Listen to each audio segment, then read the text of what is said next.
Bonjour à tous, nous continuons notre parcours d'initiation à la doctrine sociale de l'Église. Nous avons la dernière fois vu ensemble ce qui est au fondement de cet enseignement, c'est-à-dire la notion de personne. Nous allons voir aujourd'hui le premier des grands principes de la doctrine sociale de l'Église. Vous savez, on l'a dit la dernière fois, il y a 5 grands principes de la doctrine sociale de l'Église. Le principe de la solidarité, de la participation, de la subsidiarité, de la destination universelle des biens et du bien commun. Alors, ne vous en faites pas, ça semble un peu abstrait en disant ça comme ça. On les verra une par une, ces priorités. Mais aujourd'hui, on va voir celle qui est la plus essentielle, fondamentale. Le compendium, vous vous souvenez, hein, le compendium, c'est ce livre-là qui regroupe l'essentiel de la doctrine sociale de l'Église. Le compendium cite 100 fois ce principe du bien commun. Alors je vous propose de le voir à partir de 8 questions. La première question, c'est quelle est l'origine de cette notion du bien commun ? Eh bien, en fait, l'origine, elle date du Moyen-Âge. Dans la théologie chrétienne, on s'est mis à dire que, en fait, le bien suprême de l'homme, en fait, c'est sa participation à l'amour qu'est Dieu. Le bien suprême, c'est le bonheur de vivre tous ensemble dans l'amour qu'est Dieu. Eh bien, voilà ce qui est à l'origine du bien commun. Ça, c'est l'orientation fondamentale du bien commun. Deuxième question, qu'est-ce que le bien commun n'est pas ? Il faut éviter les fausses pistes quand on parle du bien commun. Il y a notamment 2 grandes fausses pistes. La première fausse piste, c'est de confondre le bien commun avec les biens communs, qu'on appelle aussi les communs. Alors, un commun, c'est un bien collectif dont personne ne peut être exclu de son usage. Par exemple, l'éclairage public, ou bien l'air que nous respirons, ou bien l'eau que nous buvons. Normalement, personne ne peut s'approprier cela. On en reparlera lorsqu'on parlera de la propriété privée. Deuxième fausse piste, c'est de confondre le bien commun avec l'intérêt général. Vous savez, les politiques parlent beaucoup de l'intérêt général. Mais qu'est-ce qu'on met dessous ? Ce n'est pas exactement la même chose que le bien commun. L'intérêt général, c'est le bien d'un groupe particulier. Mais cet intérêt n'est pas forcément un bien moral. Le bien commun, c'est un bien moral. Ce n'est pas forcément un bien moral. Par exemple, l'intérêt d'un groupe d'actionnaires, ça peut être d'arrêter de financer une entreprise qui pourtant est rentable, qui pourtant marche bien, mais parce qu'on en a trouvé une de plus rentable. Ce n'est pas moral, parce que ça va mettre au chômage un certain nombre de salariés qui sont dans cette entreprise et qui ne pourront plus travailler. L'intérêt général, ce n'est pas forcément non plus un bien pour chacune des personnes qui composent le groupe. Je reprends le groupe de l'entreprise, par exemple. C'est évident que le fait de ne plus financer cette entreprise, ça va être un bien pour un des groupes dans l'entreprise, le groupe des actionnaires, mais ça ne va pas être un bien pour les salariés, ni non plus pour les clients. Donc en fait, on voit déjà d'ailleurs, on va en parler tout de suite, mais que le bien commun concerne l'ensemble du groupe, chaque personne du groupe, et pas simplement une partie du groupe, contrairement à l'intérêt général d'un groupe. Enfin, l'intérêt général porte la plupart du temps sur des questions matérielles liées à l'avoir, alors que le bien commun, lui, va beaucoup plus loin, puisqu'il a aussi une dimension spirituelle liée à l'être. Il ne se résume pas simplement aux notions économiques, de croissance ou de développement. Troisième question, après avoir vu ce que n'est pas le bien commun, on va se demander, mais qu'est-ce que c'est que le bien commun ? Eh bien, nous trouvons une petite définition au numéro 164 du compendium qui dit ceci. Le bien commun peut être compris comme la dimension sociale et communautaire du bien moral. Vous voyez, le bien commun, c'est le bien visé par une société ou par une communauté de personnes. Et ce bien, c'est l'épanouissement intégral de chaque membre de cette communauté en relation avec tous les autres membres. Alors je reprends les termes de cette définition. C'est l'épanouissement intégral. Voici ce que dit le compendium de la doctrine de l'Église catholique. Il dit ceci. Les exigences du bien commun sont étroitement liées au respect et à la promotion intégrale de la personne et de ses droits fondamentaux. Ça veut dire quoi? Ça veut dire que le bien commun réside non seulement dans l'épanouissement matériel des personnes, mais aussi dans son épanouissement moral, culturel et spirituel. Il prend l'intégrité des dimensions de la personne. Par exemple, on va reprendre le bien commun de l'entreprise. Le bien commun de l'entreprise, d'une entreprise, ce n'est pas simplement d'assurer des bons profits aux actionnaires ou des bons revenus aux salariés ou des produits de qualité pour les clients, mais c'est aussi de favoriser des relations épanouissantes entre tous les acteurs de l'entreprise dans un climat de respect mutuel. C'est par exemple ce que vivent les entreprises qui sont liées à l'économie de communion, cette économie de communion qui a été initiée par le mouvement des Focolari. Quatrième question. Pardon, j'ai pas fini de voir toute la définition, parce que autre terme de la définition, il y avait « et en relation avec tous les autres membres ». C'est-à-dire que l'épanouissement recherché n'est pas seulement individuel, le bien commun, ce n'est pas la somme des biens individuels, c'est ce que dit le compendium, il dit ceci. Le bien commun ne consiste pas dans la simple somme des biens particuliers de chaque sujet du corps social. Ça, c'est très important à redire dans une société libérale où les droits sont d'abord pensés comme des droits individuels. Je vous donne un exemple. Je suis un homme qui vit en couple avec un autre homme. C'est un exemple, hein, c'est pas vrai, bien sûr. Avec un autre homme. Je considère que j'ai le droit d'avoir un enfant comme tous les autres couples. Et donc, j'ai donc aussi le droit de recourir à la GPA, la gestation pour autrui, afin d'avoir un enfant. C'est mon droit, c'est mon épanouissement personnel qui est d'abord visé. Sauf qu'en revendiquant ce droit, je ne fais pas justice aux biens des femmes pauvres qui en sont réduites à vendre leur ventre au profit des riches occidentaux en manque d'enfants. Vous voyez que le bien commun, il faut qu'il prenne en compte l'ensemble des membres d'un groupe humain. Et là, c'est d'ailleurs à l'échelle de l'humanité entière. Voyez. Si je pars de mes droits individuels, je ne vais pas réussir à viser le bien commun. Il faut que je considère que au-delà et au-dessus de mes droits individuels, de ma liberté individuelle, il y a un bien commun. Au-dessus des biens particuliers, il y a un bien commun. Quatrième question, quelles sont les conditions du bien commun? Pour revenir au bien commun, un certain nombre de conditions sociales sont requises, notamment à l'éducation, à la liberté responsable. Vous savez, c'est important d'éduquer les jeunes au bien commun, de leur apprendre que leur liberté individuelle est, j'allais dire, est dépendante d'un bien qui est plus grand, qui est le bien commun. Je vous donne aussi un exemple, il vaut ce qu'il vaut. On peut le... je vous laisse juge de la pertinence de cet exemple, mais j'entends souvent des médecins de ma génération ou de la cinquantaine qui se plaignent un peu des jeunes médecins et de leur mentalité, certains mettant leur loisir avant leur mission de médecin. Sans doute que là, il y a une éducation des jeunes qui n'a pas été faite et que cette génération manque de repères en ce domaine. Bon, bien sûr, c'est évident que tous les jeunes médecins ne sont pas comme cela. Voilà.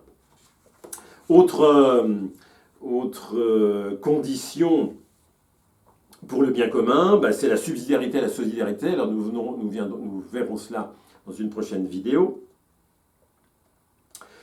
un revenu et un logement décent pour chacun, le souci des générations futures.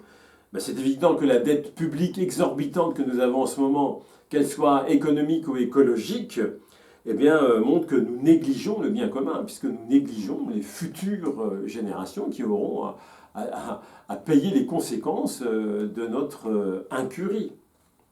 Autre condition du bien commun, la possibilité d'épanouir sa dimension spirituelle. Je vous lis un passage du compendium, c'est au numéro 170. Le bien commun de la société n'est pas une fin en soi. Il n'a de valeur qu'en référence à la poursuite des fins dernières de la personne et au bien commun universel de la création tout entière. Dieu est la fin dernière de ses créatures, et en aucun cas on ne peut priver le bien commun de sa dimension transcendante.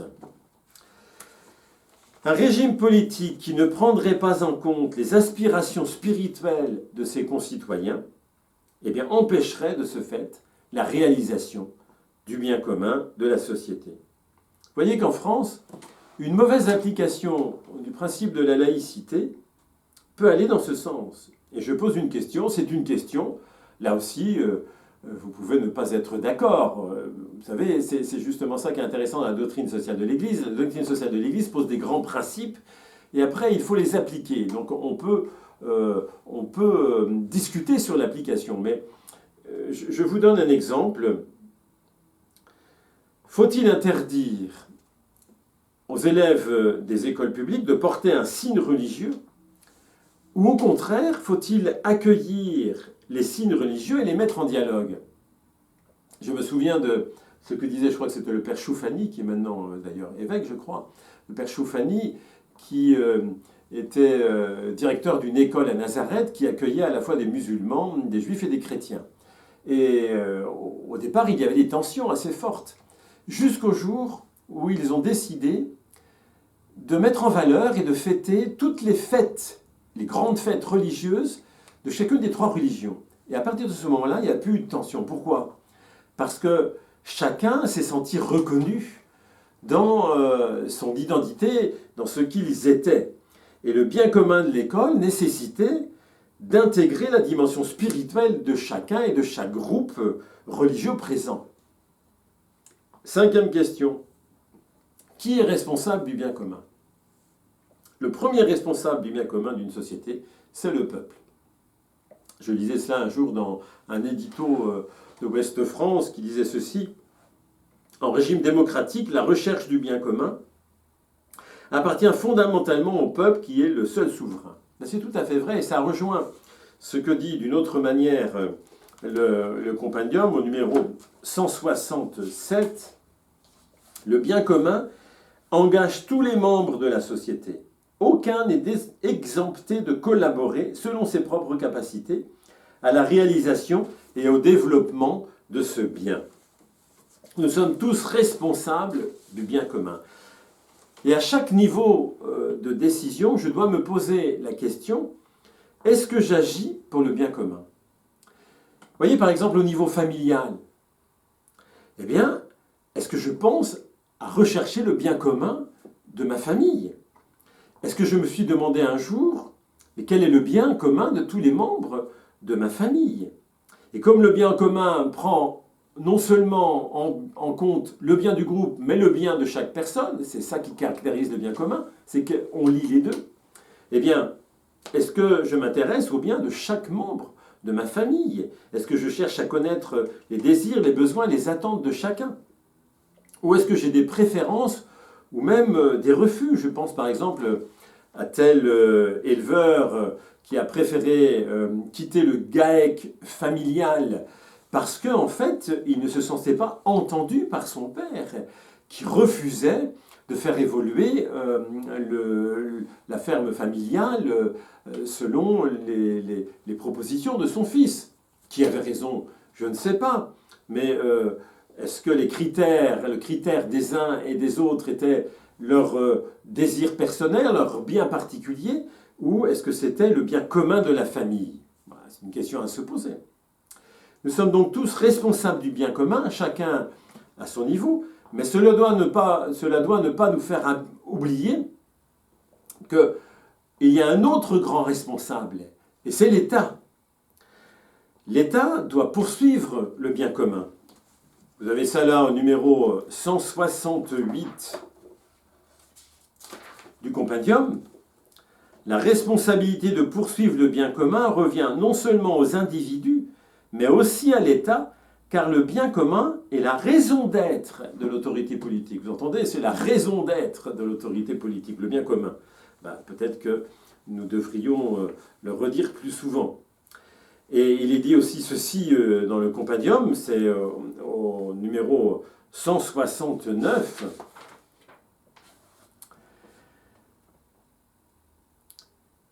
Alors, il faut que je retrouve où ça se dit. Dans l'État démocratique, ceux à qui revient la responsabilité du gouvernement sont tenus d'interpréter le bien commun de leur pays, non seulement selon les orientations de la majorité, mais dans la perspective du bien effectif de tous les membres de la communauté civile, y compris ceux qui sont en position de minorité.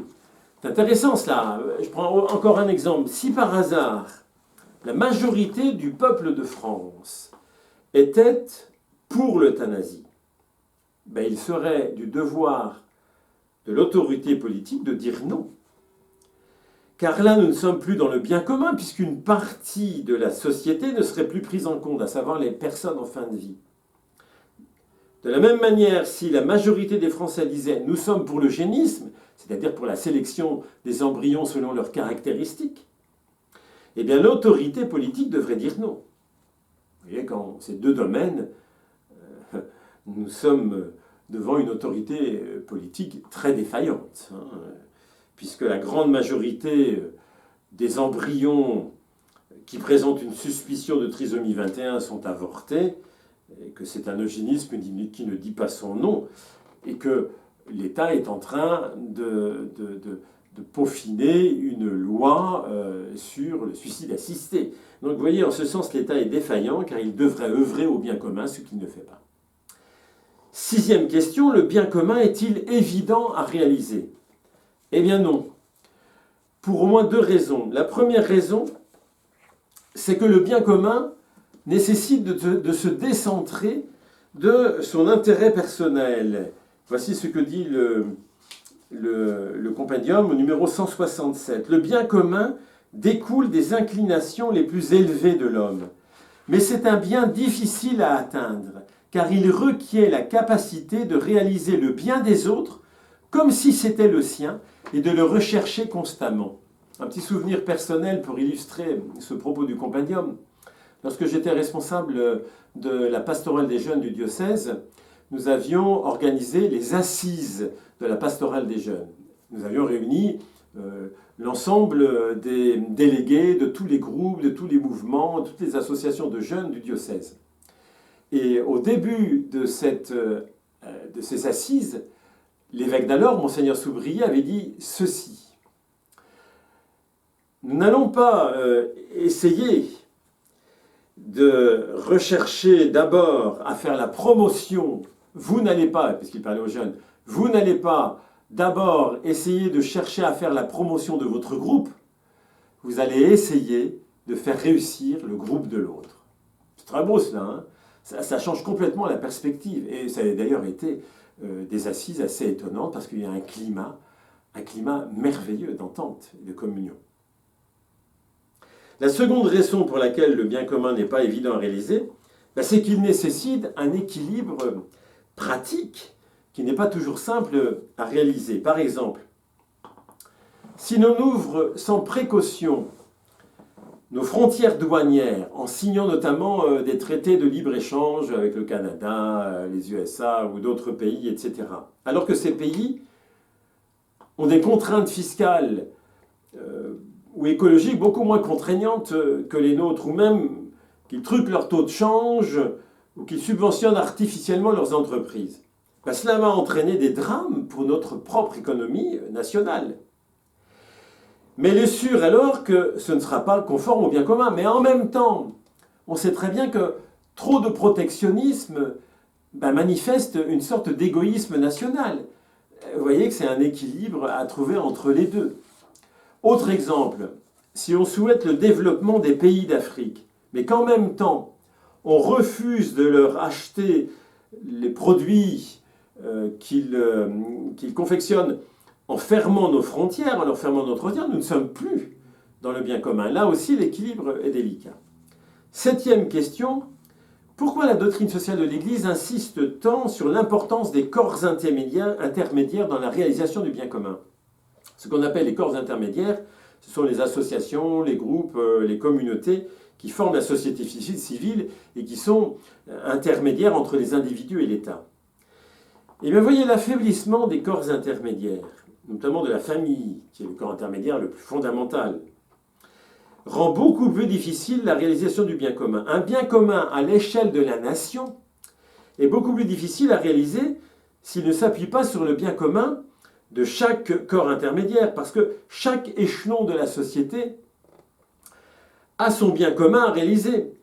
Le bien commun d'une famille, le bien commun d'une association sportive, d'une association culturelle, caritative, cultuelle, le bien commun d'une école ou d'une université, le bien commun d'un groupe de jeunes ou d'une collectivité locale ou d'une entreprise, etc. Pour chaque corps intermédiaire, c'est toujours le même critère qu'on a vu. Qu'est-ce qui va favoriser le mieux le plein épanouissement de chacun des membres du groupe en même temps que celui de l'ensemble du groupe? Et donc vous voyez que c'est beaucoup plus facile à réaliser à l'échelle, j'allais dire, d'un corps intermédiaire qu'à l'échelle globale d'une nation. Et je pense, alors là aussi, ça peut être discuté, mais je pense que les revendications actuelles d'une démocratie plus directe et locale peuvent tout à fait s'inscrire dans cette logique des corps intermédiaires comme acteurs du bien commun. Si la DSE, excusez-moi, mais c'est l'abréviation de la doctrine sociale de l'Église. Si la DSE insiste tant sur l'importance des corps intermédiaires, c'est aussi parce que c'est la seule façon de sortir du dilemme entre individualisme et collectivisme. S'il n'y a plus de tissu associatif, syndical, communautaire, familial, s'il n'y a plus que l'État face à une masse d'individus, on tombe forcément soit dans le collectivisme, c'est à l'État qu'on demande tout, soit dans le chacun pour soi et l'individualisme. Et la seule façon de s'en sortir, c'est de faire vivre toute la palette des corps intermédiaires en renouvelant le dynamisme de ce qu'on appelle la société civile, c'est-à-dire tout ce qui se situe entre l'individu et l'État. Huitième question et dernière question, y a-t-il un bien commun mondial? Ben oui, il y a un bien commun mondial, même si sa notion doit être bien comprise. Par exemple, la paix, le respect de la création, le commerce équitable font partie du bien commun mondial. La question, bien sûr, cela va être de savoir qui est en charge de ce bien commun universel. Eh bien, on répondra à cette question lorsqu'on abordera le thème de l'autorité politique. Merci de votre attention. J'espère que ça n'a pas été trop ardu. J'essaye de donner des exemples qui valent ce qui valent et qui sont toujours discutables. Encore une fois, vous comprenez bien, ce que dit la doctrine sociale de l'Église, ce sont des grands principes. Mais après, l'application concrète de ces principes, eh bien, elles sont conjecturales. Et donc, elles peuvent être discutées. Elles sont de l'ordre de la vertu de prudence. Je vous dis à la prochaine rencontre où nous traiterons du libéralisme. À bientôt.